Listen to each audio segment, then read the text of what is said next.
जय श्री कृष्ण। प्रेरणा कोश में आपका स्वागत है।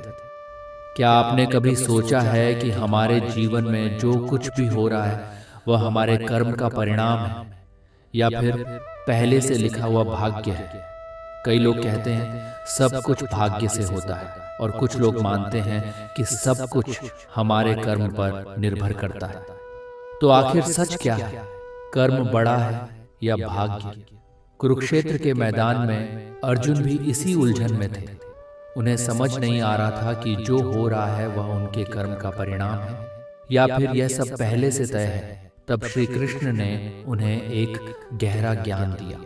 उन्होंने कहा कि मनुष्य का वर्तमान उसके पिछले कर्मों का परिणाम है और उसका भविष्य उसके वर्तमान कर्मों से बनता है। यही कर्म और भाग्य का संबंध है। अब इसे गहराई से समझते हैं। श्री कृष्ण कहते हैं, कर्मण्येवाधिकारस्ते मा फलेषु कदाचन, अर्थात तुम्हारा अधिकार केवल कर्म करने में है, फल पर नहीं। इस श्लोक से एक बात स्पष्ट होती है कि कर्म हमारे हाथ में है लेकिन फल नहीं, और यही फल आगे चलकर हमारा भाग्य बनता है। मतलब आज जो हम कर रहे हैं वही कल हमारा भाग्य बनेगा। अब एक और गहरा श्लोक, गहना कर्मणो गति, अर्थात कर्म की गति बहुत गहरी और जटिल है। इसका मतलब यह है कि हर कर्म का फल तुरंत नहीं मिलता। कुछ कर्मों का परिणाम देर से आता है और इसी कारण हमें लगता है कि यह सब भाग्य है, लेकिन सच्चाई यह है कि वह भी हमारे ही कर्मों का परिणाम होता है। अब एक उदाहरण से समझते हैं। मान लीजिए एक किसान बीज बोता है। वह मेहनत करता है, पानी देता है, धैर्य रखता है, लेकिन फसल तुरंत नहीं आती। कुछ समय बाद उसे उसका फल मिलता है। अगर वह बीच में ही मेहनत छोड़ दे तो क्या उसे फल मिलेगा? नहीं। इसी प्रकार हमारे जीवन में भी हमारे कर्म ही हमारा भविष्य बनाते हैं। अब एक और गहरा सिद्धांत श्री कृष्ण कहते हैं, न ही कश्चित क्षणमपि जातु तिष्ठत्य कर्मकृत, अर्थात कोई भी व्यक्ति एक क्षण भी बिना कर्म किए नहीं रह सकता। इसका मतलब ये है कि हम हर पल कुछ न कुछ कर्म कर रहे हैं और हर कर्म हमारे भाग्य या इसको बना रहा है। अब एक और महत्वपूर्ण बात, कर्म तीन प्रकार के होते हैं। पहला, संचित कर्म, जो हमारे पिछले जन्मों के कर्म है। दूसरा, प्रारब्ध कर्म, जो वर्तमान जीवन में हमें मिल रहे हैं। और तीसरा, क्रियमाण कर्म, जो हम अभी कर रहे हैं। इन्हीं तीनों का मेल हमारा भाग्य बनाता है। अब सोचिए, अगर सब कुछ पहले से तय होता तो श्री कृष्ण अर्जुन को कर्म करने के लिए क्यों कहते? वे सीधे कहते, जो होना है वो होगा, लेकिन उन्होंने ऐसा नहीं कहा। उन्होंने कहा, तस्मादुत्तिष्ठ कौन्तेय युद्धाय कृत निश्चय, अर्थात इसलिए उठो और अपने कर्तव्य का पालन करो। इसका मतलब ये है कि कर्म ही सबसे बड़ा सत्य है, भाग्य केवल कर्म का परिणाम है। अब एक और गहरा दृष्टिकोण, जब हम अपने कर्म को छोड़कर केवल भाग्य पर भरोसा करते हैं तो हम आलसी बन जाते हैं और यही हमारी सबसे बड़ी गलती होती है। गीता हमें सिखाती है कि भाग्य पर नहीं, कर्म पर विश्वास करो, क्योंकि कर्म ही वह शक्ति है जो आपके जीवन को बदल सकती है। ऐदी है। अब एक और महत्वपूर्ण श्लोक, योगः कर्मसु कौशलम, अर्थात योग का अर्थ है अपने कर्म को कुशलता से करना। जब आप अपने कर्म को पूरी निष्ठा और समर्पण के साथ करते हैं तो आपका भाग्य अपने आप बदलने लगता है। अब एक और गहरी बात, भाग्य को आप बदल सकते हैं, लेकिन केवल कर्म के माध्यम से। अगर आप आज सही कर्म करते हैं तो आपका आने वाला समय बेहतर होगा, और अगर आप कर्म नहीं करते तो भाग्य भी आपका साथ नहीं देगा। अब एक और गहराई से समझते हैं। अक्सर लोग कहते हैं कि जो किस्मत में लिखा है वही होगा, लेकिन गीता हमें एक अलग ही सत्य बताती है। श्री कृष्ण अर्जुन से कहते हैं कि मनुष्य खुद अपने भाग्य का निर्माता है। अगर आप अपने कर्म को बदलते हैं तो आपका भाग्य भी बदलता है। अब एक महत्वपूर्ण श्लोक, उद्रेदात्मनात्मानं नात्मानं व साधयेत्, अर्थात मनुष्य को खुद ही अपने आप को ऊपर उठाना चाहिए और खुद को नीचे नहीं गिराना चाहिए। इसका मतलब ये है कि आपका भविष्य आपके अपने हाथ में है। आप अपने कर्मों के माध्यम से अपने जीवन को ऊपर उठा सकते हैं। अब एक और गहरा दृष्टिकोण, श्री कृष्ण कहते हैं कि भाग्य पर रोना छोड़ो और कर्म करना शुरू करो, क्योंकि जो व्यक्ति केवल भाग्य के भरोसे बैठता है वह कभी आगे नहीं बढ़ पाता, लेकिन जो व्यक्ति कर्म करता है वही अपने जीवन को बदलता है। अब एक उदाहरण समझिए। दो व्यक्ति हैं। पहला व्यक्ति कहता है अगर मेरे भाग्य में होगा तो मुझे सफलता मिल जाएगी, और वह कुछ नहीं करता। दूसरा तो व्यक्ति कहता है मुझे अपने कर्म पर विश्वास है और वह लगातार मेहनत करता है। अब आप ही बताइए किसका भविष्य बेहतर होगा। स्पष्ट है जो कर्म करता है, यही गीता का संदेश है। अब एक और गहरा सिद्धांत श्री कृष्ण कहते हैं श्रद्धावान लभते ज्ञान, अर्थात जो व्यक्ति विश्वास रखता है उसे ज्ञान प्राप्त होता है, और जब ज्ञान मिलता है तो व्यक्ति सही कर्म करता है, और जब सही कर्म होता है तो भाग्य भी अच्छा बनता है। इसलिए कर्म, ज्ञान और विश्वास ये तीनों मिलकर आपका जीवन बनाते हैं। अब एक और महत्वपूर्ण बात, जब हम अच्छे कर्म करते हैं तो हमें तुरंत परिणाम नहीं मिलता और तब हम निराश हो जाते हैं। हमें लगता है कि शायद हमारा भाग्य खराब है, लेकिन गीता हमें सिखाती है कि धैर्य रखना जरूरी है, क्योंकि हर कर्म का फल निश्चित है, बस उसका समय अलग होता है। अब एक और गहरा सत्य समझिए। श्री कृष्ण अर्जुन से कहते हैं कि कर्म करते समय आसक्ति नहीं रखनी चाहिए, क्योंकि जब हम केवल फल के बारे में सोचते हैं तो हमारा ध्यान कर्म से हट जाता है। मयि सर्वाणि कर्माणि सन्न्यस्य, अर्थात अपने सभी कर्म मुझे अर्पित करके करो। इसका मतलब यह है कि जब आप अपने कर्म को भगवान को समर्पित कर देते हैं तो आपके अंदर से डर और चिंता खत्म होने लगती है, और जब डर खत्म होता है तो आप और बेहतर कर्म कर पाते हैं। अब एक और गहरा दृष्टिकोण, भाग्य को समझने के लिए हमें समय को समझना होगा। जो आज हो रहा है वह हमारे पुराने कर्मों का परिणाम है, और जो कल होगा वह आज के कर्मों का परिणाम होगा। इसलिए वर्तमान ही सबसे महत्वपूर्ण है। अगर आप वर्तमान को सही बना लेते हैं तो आपका भविष्य अपने आप सही हो जाएगा। अब एक और महत्वपूर्ण श्लोक, नियतम कुरु कर्म त्वम कर्म ज्यायो ह्यकर्मणः, अर्थात अपने कर्तव्य का पालन करो, क्योंकि कर्म करना अकर्म से श्रेष्ठ है। इसका मतलब ये है कि कुछ न करने से अच्छा है कुछ करना, क्योंकि कर्म ही आपको आगे बढ़ाता है। अब एक और गहरा सिद्धांत, जब आप अपने कर्म को पूरी ईमानदारी से करते हैं तो धीरे धीरे आपका आत्मविश्वास बढ़ता है, और जब आत्मविश्वास बढ़ता है तो आप अपने भाग्य को दोष देना बंद कर देते हैं। यही परिवर्तन आपको मजबूत बनाता है। अब सोचिए, अगर अर्जुन केवल भाग्य के भरोसे बैठे रहते तो क्या वे कभी युद्ध जीत पाते? नहीं। उन्होंने कर्म किया और उसी कर्म ने उनका भाग्य बदल दिया। यही हमें भी अपने जीवन में अपनाना है। अब इस विषय को और भी सूक्ष्म दृष्टि से समझते हैं।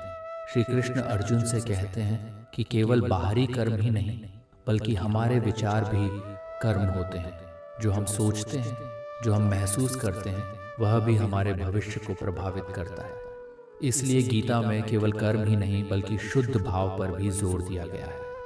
अब एक महत्वपूर्ण श्लोक, यज्ञार्थात् कर्मणोऽन्यत्र लोकोऽयं कर्म बंधना, अर्थात अगर कर्म केवल स्वार्थ के लिए किया जाए तो वह बंधन बन जाता है, लेकिन जब कर्म समर्पण और निस्वार्थ भाव से किया जाता है तो वही कर्म मुक्ति का मार्ग बन जाता है। इसका मतलब ये है कि कर्म का फल केवल उसके कार्य पर नहीं बल्कि उसके भाव पर भी निर्भर करता है।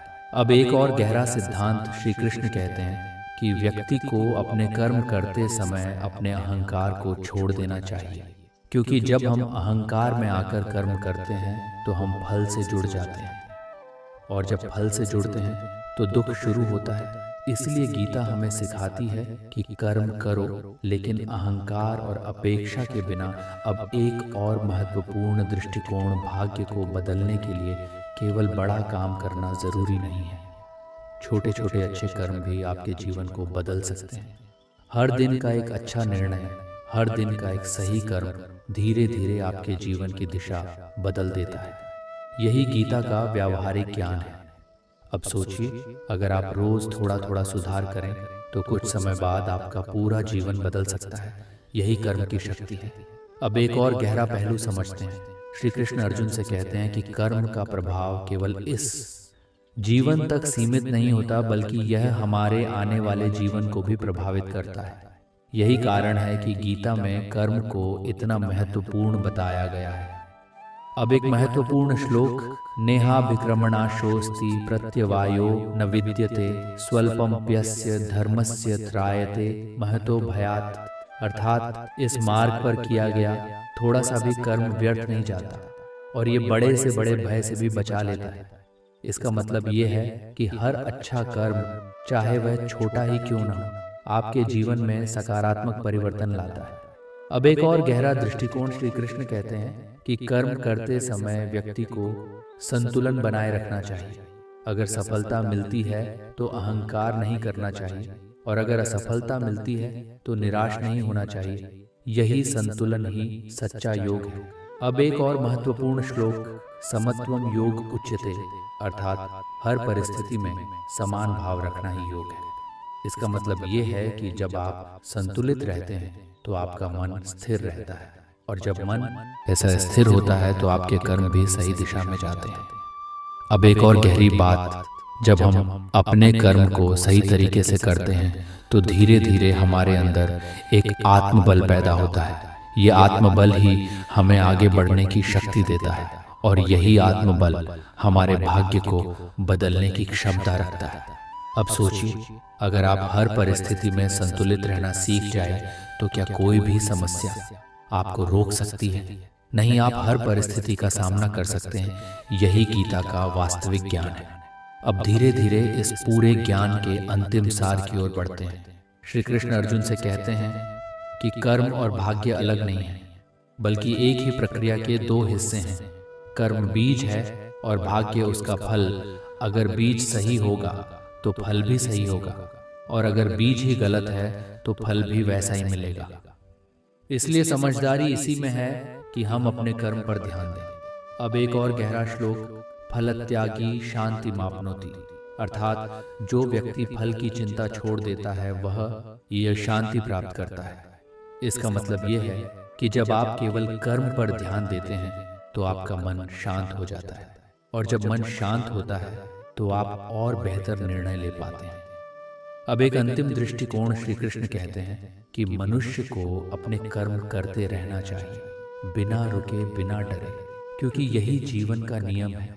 अगर आप रुक गए तो आपका विकास भी रुक जाएगा, और अगर आप चलते रहे तो धीरे धीरे आपका भाग्य भी बदलता जाएगा। कर्म और भाग्य का संबंध बहुत गहरा है। भाग्य कोई अलग चीज नहीं है, बल्कि यह आपके कर्मों का ही परिणाम है। इसलिए भाग्य को दोष देने के बजाय अपने कर्म को सुधारिए। जब आपका कर्म सही होगा तो आपका भाग्य अपने आप सही हो जाएगा। कि गीता में मन को जीतना सबसे बड़ी जीत बताया गया है। कुरुक्षेत्र के मैदान में अर्जुन भी इसी समस्या से जूझ रहे थे। उनका मन स्थिर नहीं था और वह बार बार भ्रमित हो रहे थे।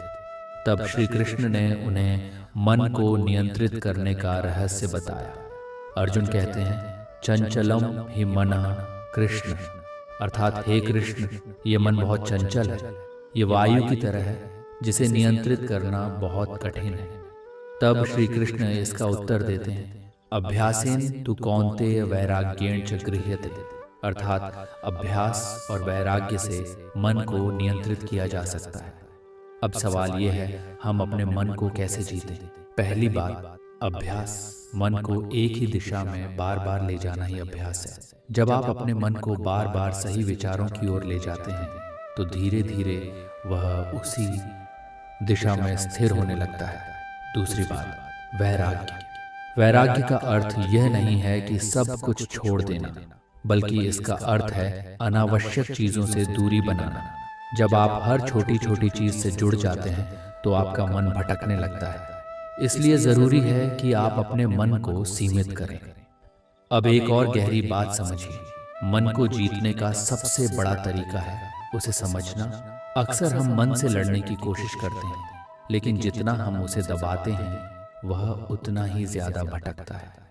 श्री कृष्ण हमें सिखाते हैं कि मन को दबाने की नहीं, बल्कि उसे दिशा देने की जरूरत है। जैसे एक बहती हुई नदी को रोका नहीं जा सकता, लेकिन उसे सही दिशा में मोड़ा जा सकता है। उसी प्रकार मन को भी सही दिशा में लगाना जरूरी है। अब एक और महत्वपूर्ण सिद्धांत श्री कृष्ण कहते हैं कि मनुष्य अपने मन का दास नहीं बल्कि स्वामी बन सकता है। उद्रेदात्मनात्मानं नात्मानं व साधयेत्, अर्थात मनुष्य को खुद ही अपने आप को ऊपर उठाना चाहिए और खुद को नीचे नहीं गिराना चाहिए।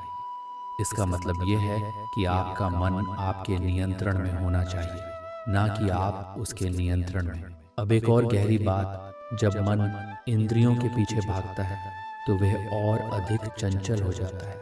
इसलिए श्री कृष्ण कहते हैं कि इंद्रियों को नियंत्रित करना भी जरूरी है। जब इंद्रियां नियंत्रित होती हैं तो मन भी धीरे धीरे शांत होने लगता है। अब एक और दृष्टिकोण, मन को जीतने के लिए अच्छा वातावरण बहुत जरूरी है। आप किन लोगों के साथ रहते हैं, क्या सुनते हैं, क्या देखते हैं, इन सब का सीधा प्रभाव आपके मन पर पड़ता है। अगर आप सकारात्मक वातावरण में रहेंगे तो आपका मन भी सकारात्मक बनेगा, लेकिन अगर आप नकारात्मकता के बीच रहेंगे तो मन भटकता रहेगा। इसीलिए अपने आसपास के वातावरण को भी सही बनाइए। अब एक और गहराई से समझते हैं, मन को जीतने के लिए धैर्य बहुत जरूरी है, क्योंकि मन तुरंत नियंत्रित नहीं होता, ये धीरे धीरे अभ्यास से स्थिर होता है। श्री कृष्ण अर्जुन से कहते हैं कि जो व्यक्ति धैर्य रखता है वही अंत में सफलता प्राप्त करता है। अगर आप एक दिन मन को नियंत्रित करने की कोशिश करें और दूसरे दिन हार मान लें तो यह संभव नहीं है। इसीलिए निरंतर प्रयास जरूरी है। अब एक और महत्वपूर्ण बात, मन को जीतने के लिए ध्यान बहुत प्रभावी साधन है। जब आप रोज कुछ समय अपने मन को शांत करके बैठते हैं तो धीरे धीरे आपके विचार नियंत्रित होने लगते हैं। आप अपने विचारों को देखने लगते हैं और उन पर पकड़ बनाने लगते हैं। यही ध्यान की शक्ति है। अब एक और गहरा सिद्धांत, जब आप अपने मन को लक्ष्य पर केंद्रित करते हैं तो वह भटकना बंद कर देता है, क्योंकि मन को हमेशा किसी न किसी दिशा की जरूरत होती है। अगर आप उसे सही लक्ष्य देंगे तो वह उसी दिशा में लगेगा, लेकिन अगर आप उसे खाली छोड़ देंगे तो वह भटकता रहेगा। इसलिए अपने जीवन में एक स्पष्ट लक्ष्य होना बहुत जरूरी है। अब सोचिए, अगर अर्जुन का लक्ष्य स्पष्ट नहीं होता तो क्या वे कभी युद्ध लड़ पाते नहीं? उन्होंने अपने कर्तव्य को समझा और उसी पर ध्यान केंद्रित किया। यही हमें भी अपने जीवन में करना है। अब इसे गीता के और गहरे ज्ञान से समझते हैं। श्री कृष्ण मन को नियंत्रित करने के लिए एक और महत्वपूर्ण श्लोक बताते हैं। यतो यतो निश्चरति मनश्चंचल मस्थिरम ततस्ततो अनियम्यतदात्मन्ये वशम नयेत, अर्थात जहाँ जहाँ यह चंचल मन भटकता है उसे बार बार नियंत्रित करके अपने वश में लाओ। यह श्लोक हमें एक बहुत बड़ा रहस्य बताता है। मन को एक बार में नियंत्रित नहीं किया जा सकता, बल्कि उसे बार बार वापस लाना पड़ता है। जब भी आपका मन भटके तो उसे पकड़कर फिर से सही दिशा में लाना ही अभ्यास है। यही लगातार अभ्यास मन को धीरे धीरे स्थिर बना देता है। अब एक और गहरा सिद्धांत, श्री कृष्ण कहते हैं, इंद्रियाणि प्रमाथीनि हरन्ति प्रसभम मना, अर्थात इंद्रियां बेहद चंचल होती हैं और वे मन को अपनी ओर खींच लेती हैं। इसका मतलब ये है, अगर आपकी इंद्रियां नियंत्रित नहीं हैं तो आपका मन भी नियंत्रित नहीं रहेगा। इसलिए मन को जीतने के लिए इंद्रियों को नियंत्रित करना जरूरी है। अब एक और महत्वपूर्ण श्लोक, विहाय कामान्यः सर्वान् पुमांश्चरति निःस्पृहः निर्ममो निरहंकारः स शान्तिमधिगच्छति, अर्थात जो व्यक्ति सभी इच्छाओं को त्याग कर ममता और अहंकार से मुक्त होकर चलता है वही सच्ची शांति प्राप्त करता है। इसका अर्थ ये है, जब तक मन इच्छाओं में उलझा रहेगा तब तक वह शांत नहीं हो सकता। इसलिए इच्छाओं को समझना और नियंत्रित करना जरूरी है। अब एक और गहरा दृष्टिकोण, श्री कृष्ण अर्जुन से कहते हैं कि मनुष्य अपने मन के अनुसार ही जीवन जीता है। अगर मन शांत है तो जीवन भी शांत होता है, और अगर मन अशांत है तो जीवन भी अशांत हो जाता है। इसलिए बाहरी परिस्थितियों को बदलने से पहले हमें अपने मन को बदलना होगा। यही गीता का सबसे बड़ा संदेश है। अब धीरे धीरे इस पूरे ज्ञान के अंतिम सार की ओर बढ़ते हैं। श्री कृष्ण मन को जीतने के लिए एक और महत्वपूर्ण मार्ग बताते हैं, प्रसादे सर्वदुःखानां हानिरस्योपजायते प्रसन्न चेतसो ह्याशु बुद्धिः पर्यवतिष्ठते। अर्थात जब मन प्रसन्न और शांत होता है तो सभी दुख धीरे धीरे समाप्त हो जाते हैं और बुद्धि स्थिर हो जाती है। इसका मतलब ये है, मन की शांति ही जीवन की सबसे बड़ी शक्ति है। जब आपका मन शांत होता है तो आप हर परिस्थिति में सही निर्णय ले पाते हैं। अब एक और गहरा सिद्धांत श्री कृष्ण कहते हैं, आपूर्यमाणमचल प्रतिष्ठम समुद्रमाप प्रविशन्ति यद्वत् तद्वत् कामायं प्रविशन्ति सर्वे स शांतिमाप्नोति न काम कामी। अर्थात जैसे नदियां समुद्र में मिलती रहती हैं लेकिन समुद्र कभी विचलित नहीं होता, वैसे ही जो व्यक्ति इच्छाओं के बीच भी स्थिर रहता है वही सच्ची शांति प्राप्त करता है। यह श्लोक हमें सिखाता है कि बाहरी परिस्थितियां कभी खत्म नहीं होंगी, लेकिन हमें अपने मन को स्थिर बनाना होगा। अब एक अंतिम गहरा संदेश श्री कृष्ण कहते हैं, बंधुरात्मात्मनस्तस्य येनात्मैवात्मना जितः अनात्मनस्तु शत्रुत्वे वर्तेतात्मैव शत्रुवत्। अर्थात जिसने अपने मन को जीत लिया उसके लिए मन उसका सबसे बड़ा मित्र बन जाता है, और जिसने मन को नहीं जीता उसके लिए वही मन उसका सबसे बड़ा शत्रु बन जाता है। यही गीता का सार है। अगर आप अपने मन को जीत लेते हैं तो जीवन की कोई भी समस्या बड़ी नहीं रहती। मन को जीतना ही सबसे बड़ी जीत है। जब आपका मन आपके नियंत्रण में होता है तब जीवन आपके नियंत्रण में आ जाता है। अब एक अंतिम गहराई को और समझते हैं। श्री कृष्ण अर्जुन से कहते हैं कि मन को जीतने के लिए केवल ज्ञान ही नहीं बल्कि निरंतर अभ्यास और समर्पण भी जरूरी है, क्योंकि बिना अभ्यास के ज्ञान अधूरा है। श्रद्धावान लभते ज्ञानम तत्पर संयतेन्द्रिय। अर्थात जो व्यक्ति श्रद्धा रखता है, जो इंद्रियों को नियंत्रित करता है, वही सच्चा ज्ञान प्राप्त करता है। इसका मतलब यह है कि मन को जीतने के लिए आपको विश्वास भी रखना होगा और अनुशासन भी। अब एक और गहरा सिद्धांत श्री कृष्ण कहते हैं कि मनुष्य को अपने कर्म करते हुए भी अंदर से शांत रहना चाहिए। योग कर्म सुकौशलम। अर्थात योग का अर्थ है अपने कर्म को कुशलता और संतुलन के साथ करना। जब आप हर कार्य को ध्यान और संतुलन के साथ करते हैं तो आपका मन भटकता नहीं है और धीरे धीरे वह स्थिर होने लगता है। अब एक और महत्वपूर्ण दृष्टिकोण मन को जीतने का अर्थ यह नहीं है कि आप कभी विचलित नहीं होंगे, बल्कि इसका अर्थ यह है कि जब भी आप विचलित हों तो आप खुद को जल्दी संभाल लें। यही अभ्यास आपको मजबूत बनाता है। अब सोचिए, अगर अर्जुन युद्ध के दौरान हर परिस्थिति में विचलित होते रहते तो क्या वे अपने कर्तव्य को पूरा कर पाते? नहीं। उन्होंने अपने मन को समझा, ज्ञान को अपनाया और अपने लक्ष्य पर केंद्रित रहे। यही हमें भी अपने जीवन में अपनाना है। इसलिए अपने मन को समझिए, उसे सही दिशा दीजिए और निरंतर अभ्यास के साथ उसे नियंत्रित कीजिए। यही सफलता का मार्ग है, यही शांति का मार्ग है। अगर यह ज्ञान आपको उपयोगी लगा हो तो इस वीडियो को लाइक करें और ऐसे ही गीता के गहरे ज्ञान के लिए प्रेरणा कोश को सब्सक्राइब करना न भूलें। राधे राधे। जय श्री कृष्ण।